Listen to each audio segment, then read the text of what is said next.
Let's move back to Ephesians 5:18. ఎఫెసీయులకు రాసిన పత్రిక 5:18 మరలా ఒకసారి మనం చూద్దాం. Believe that the Lord will give you. It's the Lord who instituted marriage. దేవుడు మీకు ఇస్తాడని మీరు నమ్మండి, ఎందుకంటే వివాహ వ్యవస్థను ఏర్పాటు చేసిన దేవుడే. And if he's told you that is the will of the Lord and he asks you why won't he give it to you, he'll definitely give it to you. అది దేవుని చిత్తం అని ఆయన చెప్తున్నప్పుడు మీరు అడిగినప్పుడు ఆయన ఎందుకు ఇవ్వడు? ఆయన ఇస్తాడు. Okay. Now, when you are filled with the Holy Spirit, what is the next most important thing that you must understand the will of the Lord in marriage? మీరు పరిశుద్ధాత్మతో నింపబడిన తర్వాత వివాహంలో దేవుని చిత్తం ఏంటి? తర్వాత వచ్చేది ఏంటి? Verse 19. What is it? Speak to one another. 19వ వచనము ఏంటది? ఒకరితో ఒకరు మాట్లాడుకోవటం. What a great exhortation for married people. వివాహమైన వాళ్ళకి ఎంత గొప్ప హెచ్చరిక కదా ఇది. Don't just say I'm tired, I want to go to sleep. Drink a cup of coffee and speak to one another. నేను అలసిపోయా, నాకు నిద్ర వస్తుందని చెప్పొద్దు. కాఫీ తాగి ఒకరితో ఒకరు మాట్లాడుకోండి. Yeah, be filled with the Spirit and then speak to one another. It's very down to earth exhortation. పరిశుద్ధాత్మతో నింపబడండి, తర్వాత ఒకరితో ఒకరు మాట్లాడుకోండి. ఇది ఎంతో సామాన్యమైన హెచ్చరిక. And speak to one another with psalms and hymns. And you say, you mean I must sing to my wife? Yeah, why not? ఇక్కడ కీర్తనలతోనూ సంగీతములతోనూ పాటలతోనూ మాట్లాడుకోవాలి. ఏంటి, నా భార్యకి నేను పాటలు పాడాలా? పాడొచ్చు. It's a scriptural verse there. Because the next verse is talking about wives and husbands. It's all about marriage. ఎందుకంటే లేఖనాల్లో అది ఉంది. ఆ తర్వాత మనం చూసినట్టయితే భార్యాభర్తల గురించి రాయబడింది. ఇదంతా వివాహం గురించి. That's why the Lord wrote Song of Solomon in scripture. అందుకే దేవుడు లేఖనాల్లో పరమగీతమును రాసి ఉంచాడు. It's called a song. You know, the only book in the Bible which is called a song. You're not supposed to read it. You're supposed to sing it. అందుకే దాని గీతము అని రాశారు. ఎందుకంటే బైబిల్లో ఉన్న పుస్తకాల లెక్కల ఒకే పుస్తకానికి ఆ పేరు ఉంది. ఇది పాట, గీతము అని. అది చదివేది కాదు, పాడేది. I like it. It's one of my favorite books. I pray it'll be your favorite book too. నాకు ఇష్టం, నాకెంతో ఇష్టమైన పుస్తకం అది. మీకు కూడా అది ఇష్టమైన పుస్తకం అవుతుందని నేను అనుకుంటున్నాను. Don't be ashamed of it. I mean, out there in the world, the cinemas and all, they're saying all those words to other people who are not their wives. దాని విషయంలో సిగ్గుపడాల్సిన అవసరం లేదు. మీరు బయట చూసినట్లయితే సినిమాల్లో వాళ్ళు అసలు కనీసం వాళ్ళ భార్యలు కాని వాళ్ళ గురించి అవి వాళ్ళు పాడుతూ ఉంటారు. Yeah, but it's sacred. Marriage is a very sacred thing. వివాహం అనేది ఎంతో పరిశుద్ధమైనది. I remember reading of a Christian, there was a Christian movie where the actor, they were acting as husband and wife. ఒకసారి నేను ఈ విధంగా చదివాను. ఒక క్రైస్తవ సినిమాలో భార్యాభర్తలుగా నటిస్తూ ఉన్నారు ఇద్దరు. But in the movie the wife was not his wife. You know, somebody else, his wife was not a good actor. ఆ సినిమాలో మనం చూసినట్లయితే ఆ నటించిన ఆమె అతని నిజమైన భార్య కాదు. ఎందుకంటే అతని భార్య ఆమెకు నటన రాదు. So they had to get somebody else to act as the wife. And this man was a good actor, but he was a believer, a God-fearing believer. ఆ భార్యకు నటన రాదు కాబట్టి వేరే ఆమెని నటించమని భార్యగా పెట్టారు. ఈ వ్యక్తి అయితే మంచి నటుడు, మంచి క్రైస్తవుడు. And there had to be one scene at the end of it where they were happy and they just kissed each other. ఆ సినిమాలో చివర్లో వాళ్ళు సంతోషంగా ఉండి ఒక ముద్దు పెట్టుకునే సీన్ ఉంది. And you know what he said? I said, I will not kiss her because she's not my real wife. ఆయన ఏం చెప్పాడో మీకు తెలుసా? ఆమె నేను ముద్దు పెట్టుకోను, ఎందుకంటే ఆమె నా నిజమైన భార్య కాదు. Boy, I admire that man. నిజంగా నేను ఎంతో అభినందిస్తున్నాను ఆ వ్యక్తిని. So you know what they had to do? They had to dress up his wife for that last scene with the same dress that this lady wore, and at a distance so that you don't recognize this is another woman with this, he kissed her. వాళ్ళు ఏం చేశారో తెలుసా? ఆ సినిమాలో ఆ నటించే వ్యక్తి ఏదైతే డ్రెస్ వేసుకుందో అలాంటి డ్రెస్సే తన భార్యకు కూడా వేసి దూరం నుంచి వాళ్ళు తీశారు. అప్పుడు తన నిజమైన భార్యను ముద్దు పెట్టుకున్నాడు. I will admire that man for the rest of my life. నిజంగా నా జీవితాంతం కూడా ఆ వ్యక్తిని నేను ఎంతో అభినందిస్తాను. That he would not even for the sake of a movie shot kiss somebody. ఒక మూవీ సీన్ కోసం కూడా వేరే వ్యక్తిని అతడు ముద్దు పెట్టుకోలేదు. Even if that in the movie that woman was wise, I'll do everything else, but I'm not going to touch her and hug her and kiss her and all that. మూవీలో తన భార్యగా నటించిన ఆ స్త్రీని ఆయన ముద్దు పెట్టుకోలేదు. నేను ఆమెను కౌగిలించుకోను, ముద్దు పెట్టుకోను, నేను నటిస్తాను. But in marriage, that's a wonderful thing to kiss and hug your wife. కానీ వివాహంలో అయితే నిజంగా అది ఎంత అద్భుతమైన విషయంని భార్యను ముద్దు పెట్టుకోవటం, కౌగిలించుకోవటం. To be thankful, sing songs to her. మనం కృతజ్ఞత కలిగి ఉండాలి, ఆమెకు పాటలు పాడొచ్చు. And always give thanks. That's another thing, verse 20. There's another thing which I tell married couples to do. 20వ వచనంలో మనం చూసినట్లయితే ఎల్లప్పుడూ కృతజ్ఞత కలిగి ఉండాలి. వివాహమైన వాళ్ళకి నేను ఎప్పుడు చెప్తూ ఉంటాను. Always give thanks. I want to ask you, my dear brothers and sisters, have you even once in your life, once, knelt down beside your bed when you're alone, say, Lord, thank you for the wife you gave me. ఎల్లప్పుడూ కృతజ్ఞత కలిగి ఉండాలి. నేను సహోదరులను అడుగుతున్నాను, ఎప్పుడైనా మీ జీవితంలో కనీసం ఒక్కసారైనా మీ బెడ్ దగ్గర మోకాళ్ళలోని నువ్వు ఒక్కడే ఉన్నప్పుడు, ప్రభువా నాకు ఇచ్చిన భార్యను బట్టి వందనాలు అని చెప్పావు ఎప్పుడైనా? Or thank you for the husband you gave me. నాకు ఇచ్చిన భర్తను బట్టి వందనాలు అని భార్యగా నువ్వు చెప్పావా? Now, you may have done it when you're together because you want to make her happy for some reason, మీ ఇద్దరు ఉన్నప్పుడు చెప్పుండొచ్చు, ఎందుకంటే మరి ఆమెను సంతోషపరచాలని నువ్వు అనుకోవచ్చు. or you had a fight and so you kneel down and say, Lord, thank you for my wife, thank you for my husband. మీకేదో పోట్లాట జరిగి ఆ తర్వాత మోకాళ్ళలోని ప్రభువా నా భార్యను బట్టి వందనాలు, భర్తను బట్టి వందనాలు అని చెప్పుండొచ్చు. That's not genuine. It's genuine when you're alone and you kneel down and say it. అది నిజమైంది కాదు. ఎప్పుడు నిజమైంది అవుతుందంటే నువ్వు ఒక్కడిగా ఉన్నప్పుడు మోకాళ్ళలోని నువ్వు దేవునికి చెప్తే అది నిజం అవుతుంది. Have you ever, when you're all alone and your wife is not hearing it, nobody's hearing it, నువ్వు ఒక్కడే ఉన్నప్పుడు నీ భార్య వినట్లేదు, ఎవరు కూడా వినట్లేదు, Lord, thank you for my wife, thank you for my husband. ప్రభువా నా భార్యను బట్టి వందనాలు, భర్తను బట్టి వందనాలు. That is genuine. What you say to God when you're all alone, you and the Lord, that comes from your heart. అదే నిజమైంది. నువ్వు ఒక్కడే ఉన్నప్పుడు ప్రభువు నీవు నీ హృదయం నుంచి నువ్వు ఏదైతే చెప్తావో అదే నిజమైంది. And if you have never said it once in your married life, I'll tell you what you should do. I won't tell you to get a millstone and hang it around your neck and drown, because వివాహ జీవితంలో ఎప్పటికీ నువ్వు ఒక్కసారి కూడా చెప్పనట్లయితే నువ్వేం చేయాలి నేను చెప్తాను. నీ మెడకి తిరగట్రాయి కట్టుకొని సముద్రంలో దూకమని నేను చెప్పట్లేదు. your wife will be a widow then. And so don't do that. But go and hang your head in shame అప్పుడు ఏమవుతుందంటే నీ భార్య విధవరాలు అవుతుంది. అందుకని నేను చెప్పట్లేదు.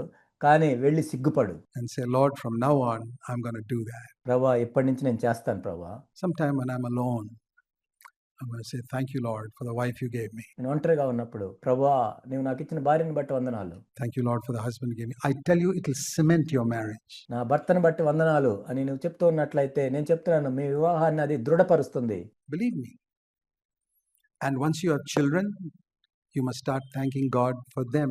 నన్ను నమ్మండి, ఒకసారి మీకు పిల్లలు కలిగిన తర్వాత వారిని బట్టి మీరు దేవునికి కృతజ్ఞతలు చెల్లించాలి. Alone. I mean, there may be 101 things wrong with your child, but it is a gift of God. Lord, thank you for this child. మీరు ఒంటరిగా ఉన్నప్పుడు చెప్పాలి, వాళ్ళలో 100 విషయాలు తప్పులు ఉండొచ్చు, అయినా కానీ ప్రభువా నా పిల్లల్ని బట్టి మీకు వందనాలు తెలియజేస్తున్నాను. Thank you. This is a gift of God. Do you know that, my children are in their 30s and some of them in their early 40s. Every single year, when their birthday, I have sent them a greeting all my life, wherever I am. వారు దేవునిచ్చిన బహుమానాలు. నా పిల్లలు ఇప్పుడు 30 సంవత్సరాలు, కొంతమంది 40 సంవత్సరాల్లో ఉన్నారు. నా జీవితాంతం కూడా నేను చేస్తూ ఉన్నది ఏంటంటే వాళ్ళ బర్త్డే అప్పుడు వాళ్ళకి నేను గ్రీటింగ్స్ పంపిస్తూ ఉంటాను. నేను ఎక్కడున్నా సరే. Write a card when they were at home. Card means not these expensive 20-30 rupee cards. Usually we were too poor to afford that. Some old card with one side torn out, and that's how we made cards in those days. వాళ్ళ ఇంట్లో ఉంటే card మీద రాసిచ్చేవాడిని. Cards అంటే ఖరీదైన 20-30 రూపాయలే కాదు. మేమెంతో పేదరికంలో ఉన్నాం కాబట్టి ఒక పక్క చినిగిపోయిన వాటితో తీసి నేను రాస్తూ ఉండేవాడిని. But the words are so precious. I still have those cards. Some of my children have written to me. కానీ ఆ మాటలు ఎంతో విలువైనవి. కొన్ని నా దగ్గర ఇంకా ఉన్నాయి, మా పిల్లలు మా గురించి రాసినవి. But one of the things I said is, we thank God that He allowed you to be born in our family.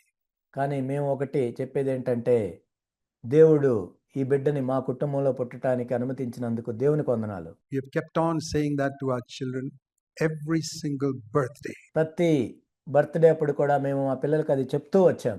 I recommend that you say that. మీరు కూడా ఆ విధంగా చెప్పాలని నేను ప్రోత్సహిస్తున్నాను. Have you ever said that to your children, at least on their birthday? కనీసం వాళ్ళ birthday ఎప్పుడైనా మీరు చెప్పారా? How we thank God that when He decided to send you to earth, He sent you to our family. ఆ బిడ్డని భూమి మీదకి దేవుడు పంపించాలనుకున్నప్పుడు ఆ బిడ్డని మీ కుటుంబంలోనికి పంపించాడు దేవుడు. దాన్ని బట్టి మీరు కృతజ్ఞత కలిగి ఉన్నారా? Give thanks. Always give thanks. Verse 20. Give thanks for one another.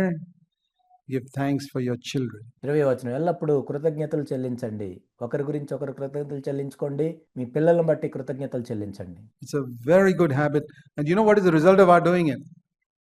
The result is that they've started sending cards to each other. ఇది ఎంత అద్భుతమైన అలవాటో తెలుసా?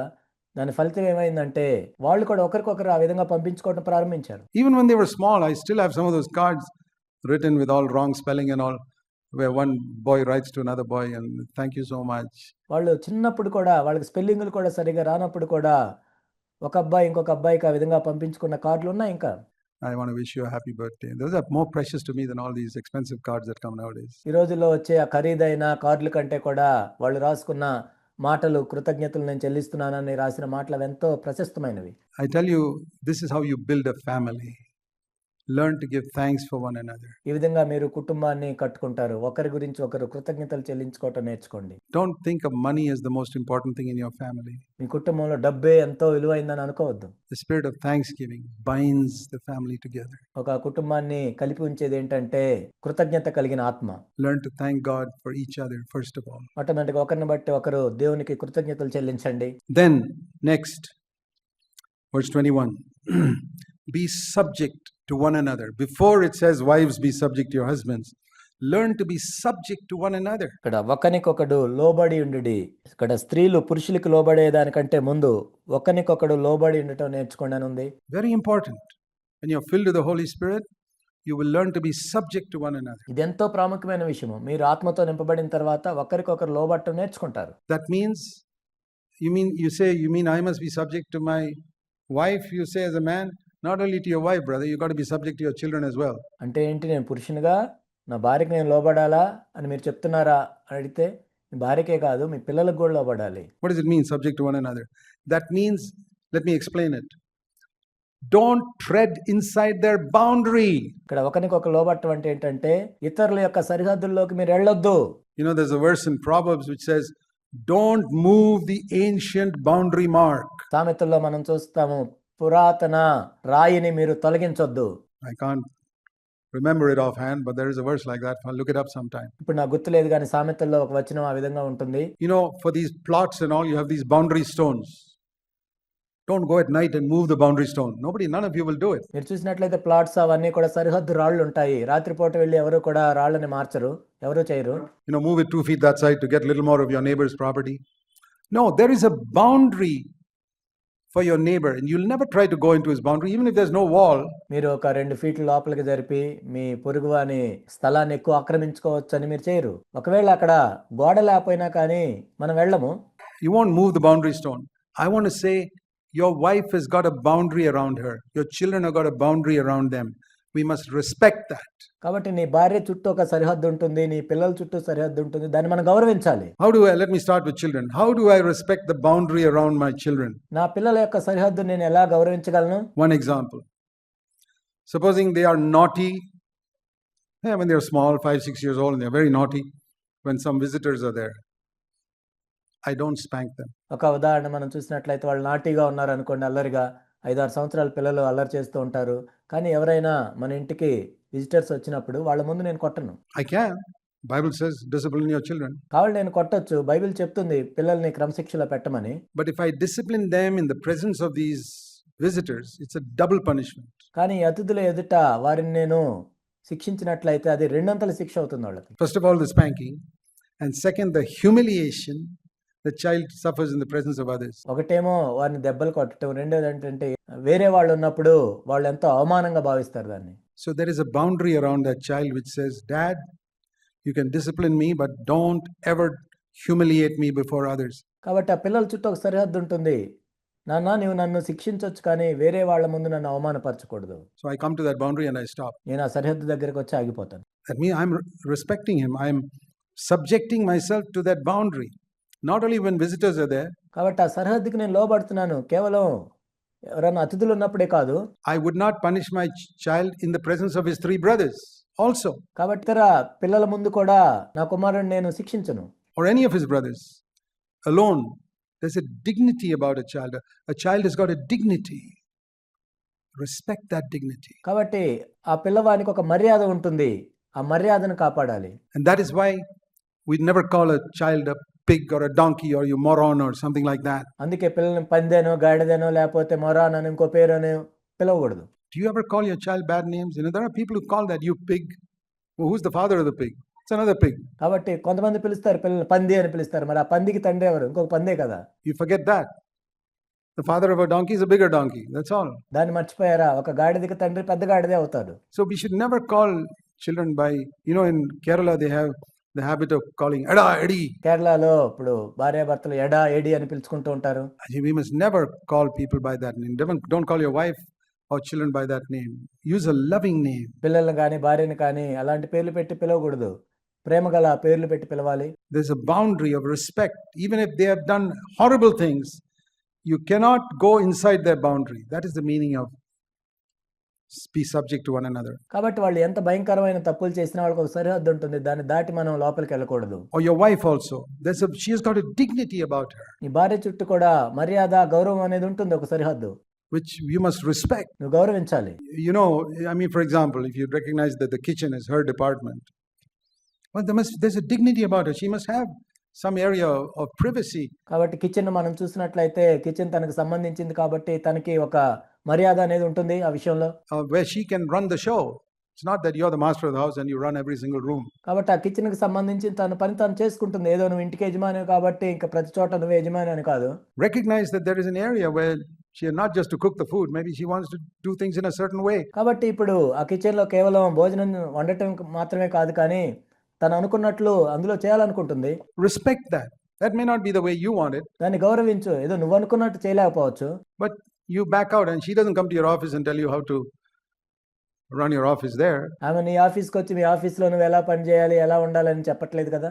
Well, you don't go into her territory and tell her how to run her department. కాబట్టి తన పరిధిలోనికి నువ్వు వెళ్ళి తను చేసుకునే పని కూడా నువ్వు ఇలా చేయాలి, అలా చేయాలని చెప్పకూడదు.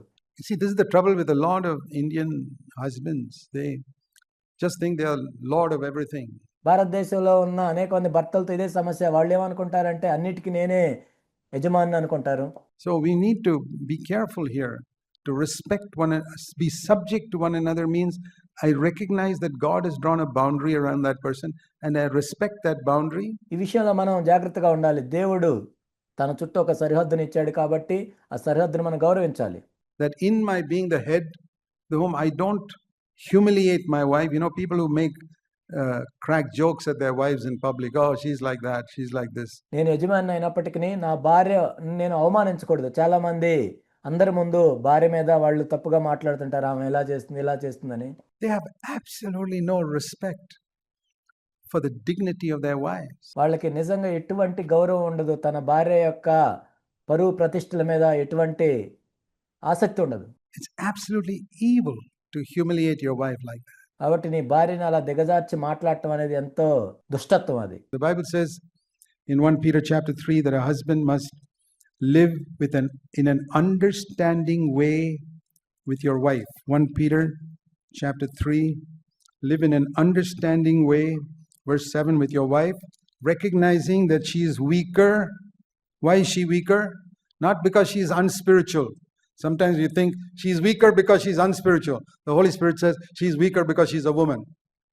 I like that. బైబిల్ ఏం చెప్తుందంటే పేతురు రాసిన మొదటి పత్రిక 3వ అధ్యాయం 7వ వచనంలో, అటువలనే పురుషులారా జీవమను కృపావరంలో మీ భార్యలు మీతో పాలివారై ఉన్నారని ఎరిగి ఎక్కువ బలహీనమైన ఘట్టమని భార్యను సన్మానించి మీ ప్రార్థనలకు అభ్యంతరం కలగకున్నట్లు జ్ఞానము చొప్పున వారితో కాపురము చేయుడి.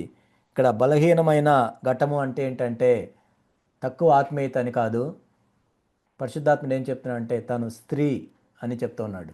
Why is she weaker in her mind than you? Because she's a woman. తాను మానసికంగా నీకంటే ఎందుకు బలహీనంగా ఉంది? ఎందుకంటే తను స్త్రీ కాబట్టి. Why is she weaker in certain areas where you why is she so upset that you pay 2 rupees more for the cauliflowers or the cabbage? నువ్వు కాలీఫ్లవర్కో క్యాబేజ్కో 2 రూపాయలు ఎక్కువ కట్టావని ఎందుకు ఆమె బాధపడుతుంది? You couldn't care less even if you pay 10 rupees more. నువ్వు 10 రూపాయలు ఎక్కువ కట్టినా నువ్వేం పట్టించుకోవు. Not because you're more spiritual, brother, but because she's a woman. She's particular about these little things. సహోదరుడా, నువ్వేమో ఆత్మీయుడు అని కాదు, తాను స్త్రీ కాబట్టి ఆ విధంగా చూసుకుంటుంది. ఆ చిన్న చిన్న విషయాలు ఆమె జాగ్రత్తగా ఉంటుంది. God made her like that because only such people can care for babies. You won't be able to care for babies. దేవుడు స్త్రీని ఆ విధంగా చేశాడు. అటువంటి వారే చిన్నపిల్లలను జాగ్రత్తగా చూసుకోగలరు. నీవు చిన్నపిల్లలను చూసుకోలేవు. But she can. That's why she's so particular about little things in the house should not be broken and must be preserved as much. You couldn't care less. You throw it around. తాను చూసుకోగలదు. అందుకే ఇంట్లో కూడా చిన్న చిన్నవి కూడా పగిలిపోకుండా చూసుకోవాలని సర్దుకోవాలని తను అనుకుంటుంది. నువ్వేం పట్టించుకోవు దాన్ని, వాటిని విసిరేయనా విసిరేస్తావు. But she's careful because she's a woman. Live in an understanding way. Don't say, I'm so spiritual, I don't care for these things. You're not spiritual, you're a man, that's all. తాను చిన్న చిన్న విషయాల్లో కూడా జాగ్రత్తగా ఉంటుంది. ఎందుకంటే తను స్త్రీ కాబట్టి. కాబట్టి అర్థం చేసుకొని జ్ఞానం చొప్పున కాపురం చేయాలి. నేను ఆత్మీయుడిని కాబట్టి ఇలా ఉన్నాను అనుకోవద్దు. నువ్వు పురుషుడు కాబట్టి అలా ఉన్నావు. Sometimes it's like saying, I can lift 50 kilos because I'm spiritual. You can't lift 50 kilos, you're not spiritual. కొన్నిసార్లు మనం చెప్పొచ్చు, నేను 50 కిలోలు ఎత్తుతున్నాను ఎందుకంటే నేను ఆత్మీయుడిని కాబట్టి. నువ్వు 50 కిలోలు కూడా ఎత్తలేకపోతున్నావు, నువ్వు ఆత్మీయురాలు కాదు అని చెప్పినట్టు ఉంటుంది. You ever heard anybody saying so stupid things like that?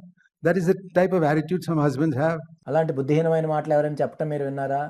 అలాంటి వైఖరిని కొంతమంది భర్తలు కలిగి ఉంటారు. Oh, see how I don't cry over those little things, silly thing, you start crying.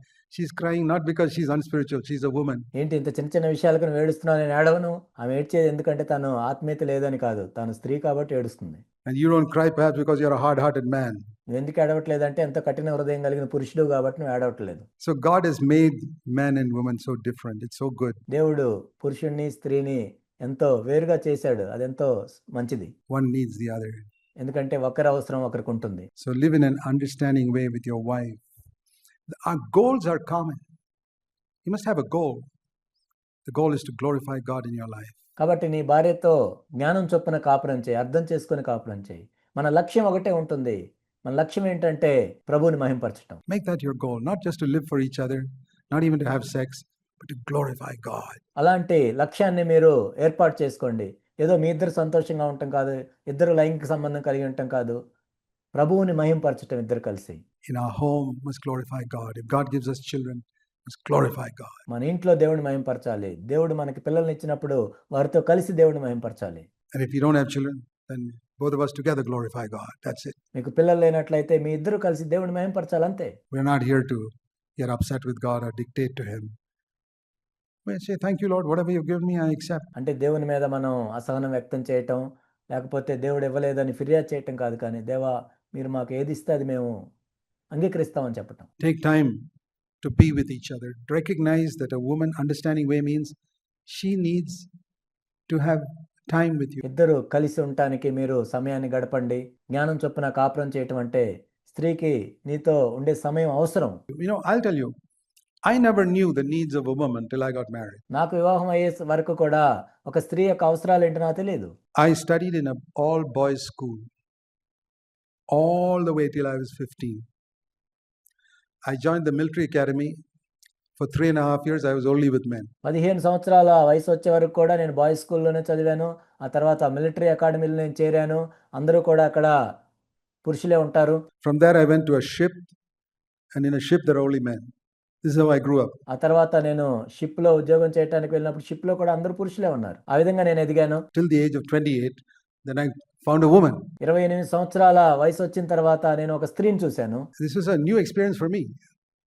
And I did not know anything about a woman. ఇది నాకు ఒక నూతన అనుభవం. ఒక స్త్రీ గురించి నాకేమీ తెలియదు, తన అవసరాల గురించి ఏమీ తెలియదు.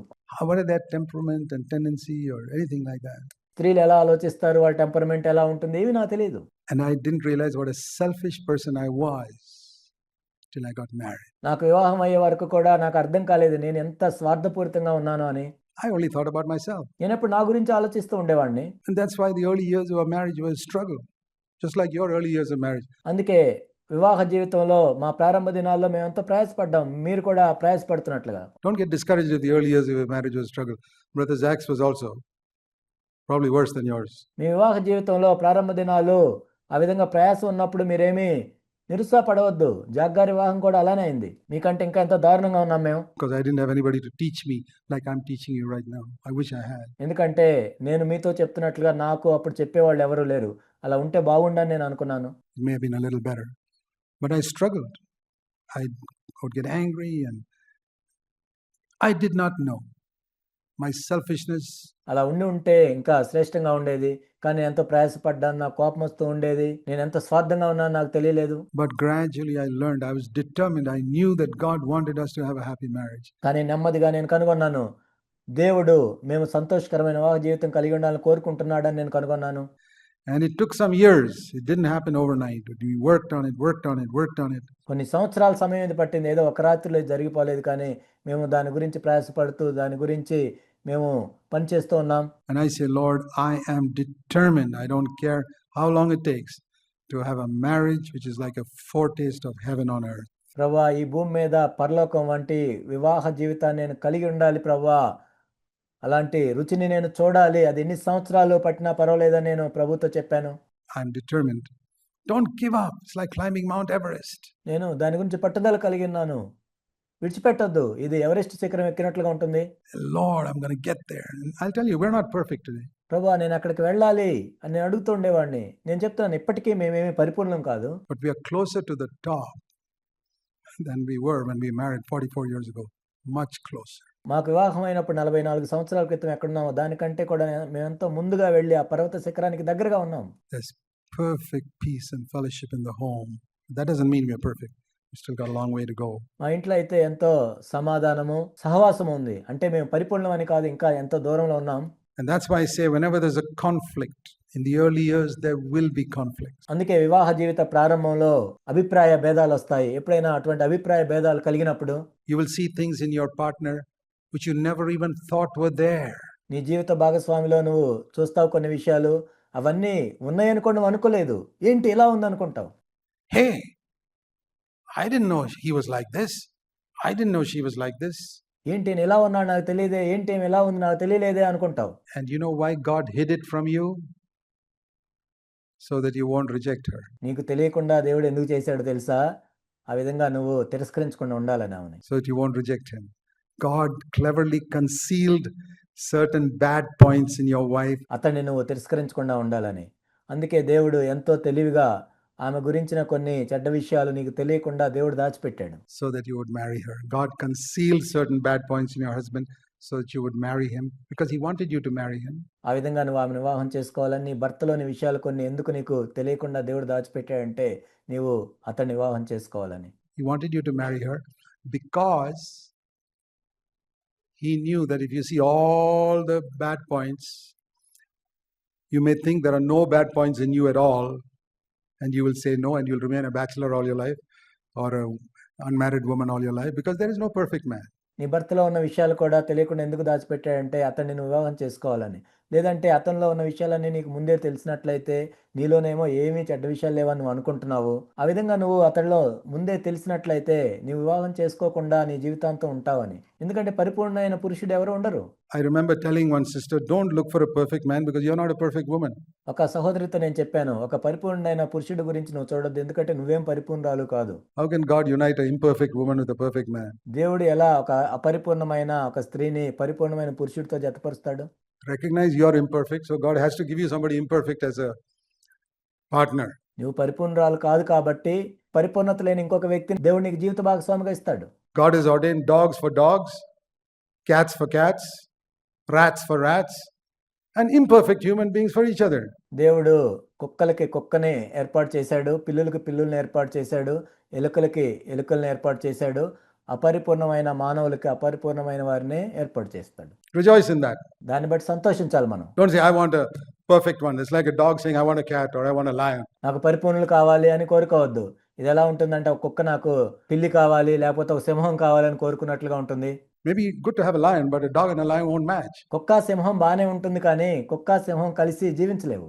So to say that I want a perfect person when you're imperfect, it's like a dog, a female dog saying, I want a lion for my husband. నువ్వు పరిపూర్ణంగా లేకుండా నాకు పరిపూర్ణుడు కావాలని కోరుకోవటం ఎలా ఉంటుందంటే ఒక ఒక ఆడకుక్క ఎలా కోరుకుంటుందంటే నాకు మగసింహం కావాలని. You're imperfect, brother, sister.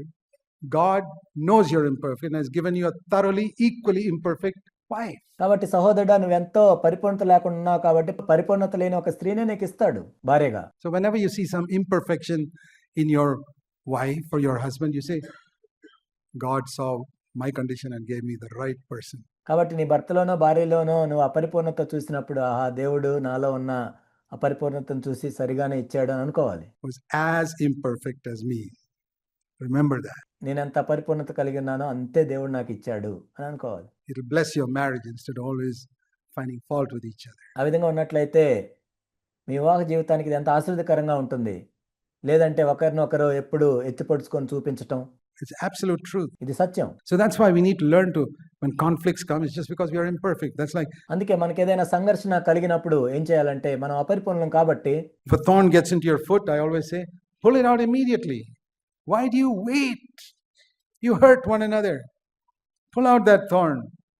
Don't wait till the evening to pull out all the thorns. కాబట్టి ఒక ముళ్ళు గుచ్చుకున్నట్లయితే వెంటనే తీసేయండి. మీరు ఒకరినొకరు గాయపరుచుకున్నట్లయితే వెంటనే క్షమాపణ అడగండి. ఎందుకు సాయంత్రం దాకా ఆగి ఉండాలి? You never pull out a thorn from your foot late at night. As soon as it gets in, set it right. Make your relationship right. మీరు ముళ్ళు కుచ్చుకున్నప్పుడు అది తీయటానికి రాత్రి దాకా ఆగి ఉండరు. వెంటనే మీరు పడిపోయిన వెంటనే మీ సంబంధాలని సరిచేసుకోవాలి.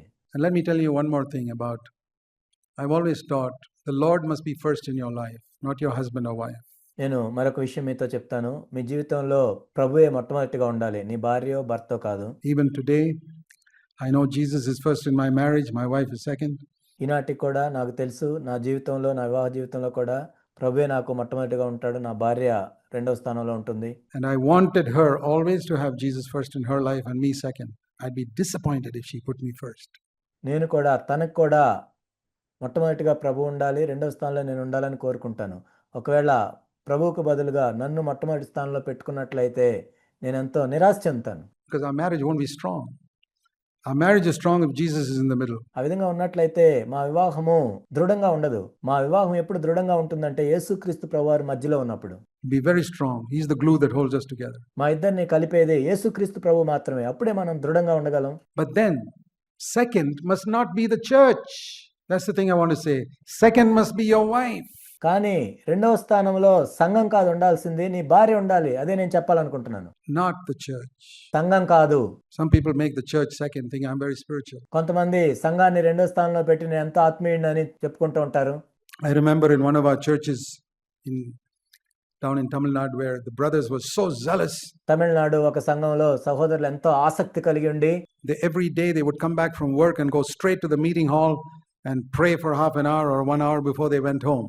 ప్రతిరోజు కూడా వాళ్ళు ఆఫీస్ నుంచి వచ్చి ఒక గంటో అరగంటో చర్చ్ మీటింగ్ హాల్కి వెళ్ళి ప్రార్థన చేసుకొని ఇంటికి వెళ్ళేవాళ్ళు. I told them, you're a bunch of Pharisees. You're not spiritual. నేను వాళ్ళతో ఏం చెప్పానంటే మీరు ఆత్మీయులు కాదు, మీరు పరిసయ్యుల గుంపు అని చెప్పాను. Close those prayer meetings down. Go home first. ఆ ప్రేయర్ మీటింగ్ మూసేసి ముందు ఇంటికి వెళ్ళమని చెప్పాను. We don't want these daily prayer meetings immediately after work in the church. మీరు ఆఫీస్ నుంచి వచ్చిన వెంటనే మీరు చర్చికి వెళ్ళి ప్రతిరోజు ప్రార్థనా మీటింగ్లు అవసరం లేదని చెప్పాను. You know, some of these unspiritual commands I gave them so that they have a happy marriage. చూసారా, నేను ఆత్మీయంగా లేని కొన్ని ఆజ్ఞలను కూడా ఇలా ఇచ్చాను. ఆ విధంగా వాళ్ళు సంతోషకరమైన వివాహ జీవితాలను కలిగి ఉన్నారు. And that's a wonderful church there today. ఇప్పుడు ఎంత అద్భుతమైన సంఘం ఉంది అక్కడ. Because they put their home above the church, not the home above the Lord. Lord, home, church. ఎందుకంటే వాళ్ళ ఇంటిని సంఘం కంటే పైగా పెట్టారు కాబట్టి. ప్రభువు కంటే పైగా కాదు, మొట్టమొదట ప్రభువు ఉండాలి, తర్వాత ఇల్లు ఉండాలి, తర్వాత సంఘం ఉండాలి. Always. Don't place, that doesn't mean, now I've got an excuse not to come for any meetings because I'm going for a walk with my wife. ఎల్లప్పుడూ అలానే ఉండాలి. ఇప్పుడు నాకు సాకు దొరికింది, నేను ఇప్పుడు ఏ మీటింగ్కి రావాల్సిన అవసరం లేదు, ఇప్పుడు నా భార్యతో కలిసి నేను వాకింగ్కి వెళ్ళొచ్చు అని మీరు అనుకోవచ్చు. You can take any truth and put it out of proportion and feed your own lusts. That's up to you. Some people will always take advantage of the grace of God, but you know what I mean. కాబట్టి ఏ సత్యాన్నైనా మీరు తీసుకొని అది దానికి మించి తీసుకొని మీ దురాశల్ని మీరు నెరవేర్చుకోవచ్చు. కొంతమంది ఎప్పుడు అలానే తీసుకుంటారు. నేను చెప్పేది అది కాదు. You must take time to spend with your wife. Early years of marriage, I always say, go for a walk. నీ భార్యతో సమయం గడపడానికి నువ్వు సమయాన్ని తీసుకోవాలి. మీకు వివాహమైన ప్రారంభ దినాల్లో మీరు మీ భార్యతో కలిసి మీరు వాకింగ్కి వెళ్ళొచ్చు. And let your wife especially unburden what is in her heart. I remember, one of the ways I didn't understand my wife was, తన హృదయంలో ఉన్న భారాన్ని మీతో పంచుకోనివ్వండి. ప్రారంభ దినాల్లో నాకు ఒక విషయం అర్థం కాలేదు. అదేంటంటే I never realized that particularly when she had a child, she used to tell me that I feel like I'm in a prison. నా భార్య చిన్న బిడ్డతో ఉన్నప్పుడు ఎలా ఉంటుందో నాకు అర్థం కాలేదు. తను ఏం చెప్పిందంటే నాకు చెరసాల్లో ఉన్నట్లుగా ఉంటుంది. 4 walls, and we were very poor, just a small one-room house. 4 Golla మధ్య నేను ఉన్నాను. మేమెంతో చిన్న ఇంట్లో ఒక గదిలోనే ఉండేవాళ్ళం. 4 గోళ్ల మధ్య ఉంది తను. 4 walls. It was like a prison. Whole day and night there. అదొక చెరసాలలాగా పగలు రాత్రి అంతా అందులోనే. Me, I could go on the scooter here, there, and go out for a ministry and all come back, but she's in the 4 walls. నేనేమో ఆ scooter వేసుకొని పరిచర్యకని అటు ఇటు నేను తిరిగి వస్తాను. తను మాత్రం ఆ 4 గోళ్ల మధ్య ఉంటుంది. And I never realized it does something to a woman when she's inside a prison all the time. కాబట్టి ఆ 4 గోడల మధ్య చెరసాల్లాగా ఒక స్త్రీ ఉన్నప్పుడు స్త్రీకి అది ఎంతో బాధ కలిగిస్తుందనే విషయం నాకు తెలియలేదు. I've had the diversion of seeing things and coming back and all. You forget that she has not had that diversion. నేను అవి చూశాను, ఇవి చూశాను, అటెళ్ళాను, ఇటెళ్ళాను కాబట్టి తనింక చూడటానికి ఏమీ లేదు అనే విషయాన్ని నేను మర్చిపోయాను. You say, but I've been so tired in my office and all that. I know you've been tired in your office, but you had the diversion of something different. ఆఫీస్‌లో నేను టైర్డ్ అయిపోయానని నువ్వు అనొచ్చు. నువ్వు అలసిపోయి ఉండొచ్చు. కానీ నువ్వు ఆఫీస్‌లో రకరకాల విషయాలు చూసావు. And your wife was sitting inside a prison for 10 hours and you come back and just go to sleep. నీ భార్య 10 గంటలు చెరసాల్లో కూర్చున్నప్పుడు నువ్వొచ్చి నిద్రపోతున్నావు. Drink some coffee and keep awake and go for a walk. నువ్వు కాఫీ తాగి మేలుకొని మీరు వాకింగ్‌కి వెళ్ళండి. I would exhort you. Remember that when you come back from work, you have come back from work enjoying talking to so many people, meeting so many things, and the diversion of your profession, and your wife has been bored sitting inside a prison the whole day. నేను మిమ్మల్ని ఆ విధంగా చేయాలని హెచ్చరిస్తున్నాను. నువ్వైతే ఆఫీస్‌కి వెళ్ళావు, వాళ్ళతో మాట్లాడావు, వీళ్ళతో కలిసావు, నువ్వు రకరకాల పనులు చేసుకున్నావు. కానీ నీ భార్య 10 గంటలు ఇంట్లోనే కూర్చుని 4 గోడల మధ్య చెరసాల్లో ఉన్నట్లుగా ఉంది. Have some fellowship. సహవాసం చెయ్యి. Give priority to that. దానికి ప్రాధాన్యతనివ్వు. And if you give her an exhortation, నువ్వేదైనా హెచ్చరించాలనుకుంటే, my wife once told me, please don't give me an exhortation when I'm tired. Wait till I'm a little fresh. నా భార్య నాతో ఒకసారి ఈ విధంగా చెప్పింది. నేను అలసిపోయినప్పుడు నువ్వు నాకు హెచ్చరికలు చేయొద్దు. నేను తాజాగా ఉన్నప్పుడు చెయ్యి. One of the wisest bits of advice I ever got. నిజంగా ఎంతో జ్ఞానయుక్తమైన సలహా అది. That's not the time to give an exhortation to your wife. End of the day, listen, honey, I've got these 5 points to tell you. I've been thinking about it. That is not the time to tell her. నీ భార్యని హెచ్చరించే సమయం అది కాదు. రోజులో ఆ చివరి భాగంలో వచ్చి చూడు ఈ 5 విషయాలు నీతో చెప్పాలనుకుంటున్నాను అని చెప్పటం కాదు. చెప్పే సమయం అది కాదు. Those 5 important points, they can wait. Throw it in the flush and flush it down. నీ 5 పాయింట్లు అవి ఆగుతాయి. వాటిని పక్కన పెట్టు. Talk about it some other time. When you're fresh and happy, just like you don't load somebody down with work when they are tired. కాబట్టి మీరు తాజాగా సంతోషంగా ఉన్నప్పుడు చెప్పుకోవచ్చు అవి. ఇప్పటికే అలసిపోయి బరువు మోస్తున్న వాళ్ళ మీద ఇంకొంచెం బరువు వేయరు కదా మీరు. That's not the time to give an exhortation. మీరు హెచ్చరించే సమయం అది కాదు. Or when people are angry, either husband or wife are angry, that's not the time to sow seed, లేక భార్యో భర్త కోపంగా ఉన్నప్పుడు అప్పుడు కాదు మీరు విత్తనాలు విత్తేది. Darling, the Bible says, please leave the Bible and all out of it. Resolve your conflict first. బైబిల్లో ఏం చెప్పబడిందంటే బైబిల్లో ఏం చెప్పారు, బైబిల్ చెప్పటం అవన్నీ కాదు. ముందు మీ మధ్య ఉన్న సంఘర్షణని సరిచేసుకోండి. The more you quote scripture, the more there'll be fury from the other side. నువ్వు ఎన్ని వాక్యాలు చెబితే వాళ్ళకి అంత కోపం వస్తుంది అక్కడ. So sow the seed, but wait till the storm subsides. మీరు విత్తనాలు విత్తండి, కానీ ఆ తుఫాన్ తగ్గిపోయినాక విత్తనాలు నాటాలి. Go and ask any farmer, sir, do you sow seed when there's a storm? మీరు వెళ్ళి ఏ వ్యవసాయదారుని అడగండి, తుఫాన్ వచ్చేటప్పుడు మీరు విత్తనాలు విత్తుతారా అని అడగండి. What do you mean sow seed when there's a storm? All my seed will be lost. ఏంటి తుఫాన్ వచ్చేటప్పుడు విత్తనాలు విత్తటం ఏంటి, నా విత్తనాలన్నీ పోతాయని చెప్తాడు. I wait till the storm subsides, it's calm, then I sow the seed. ఆ తుఫాన్ అంతా పోయి ప్రశాంతంగా ఉన్నప్పుడు వెళ్ళి నేను విత్తనాలు విత్తుతాను అంటాడు. Learn from the farmer. వ్యవసాయదారుడి నుంచి నేర్చుకోవాలి. Very simple advice, right? The other is the matter of